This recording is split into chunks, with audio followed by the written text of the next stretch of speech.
mga sangkapang marinade: Chinese wine, soy sauce, black pepper, sugar, salt, corn flour, and sesame oil.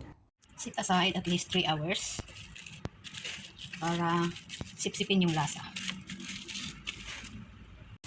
Ayan guys, pabanguhin natin ang ating mga sangkap: luya, sibuyas at bawang. At sa kabilang side, lagay na natin ang meat. Ground meat po ito. Tinatawag na may tausong sa Chinese. Malambot kasi siya, or pigi. Hindi siya magaspang na meat. Pag malambot, talagang malambot. So, yan.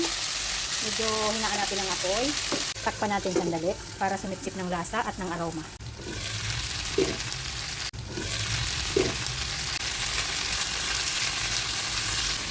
Ito guys ang aking sauce, pampalasa, ang chuho sauce. Ayan. Maglalagay tayo ng at least 1 tablespoon. Pero yung meat guys, na marinate na yun, basic marinade. Dagdag na rin natin ng mushroom. Kasi guys, Chinese cooking kaya may mushroom.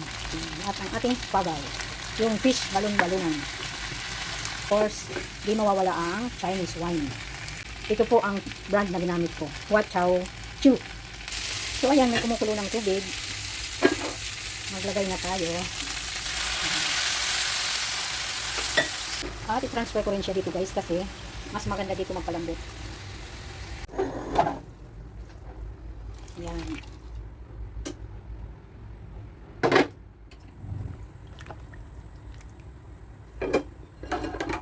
Cover it halfway para hindi mag-glow ang water.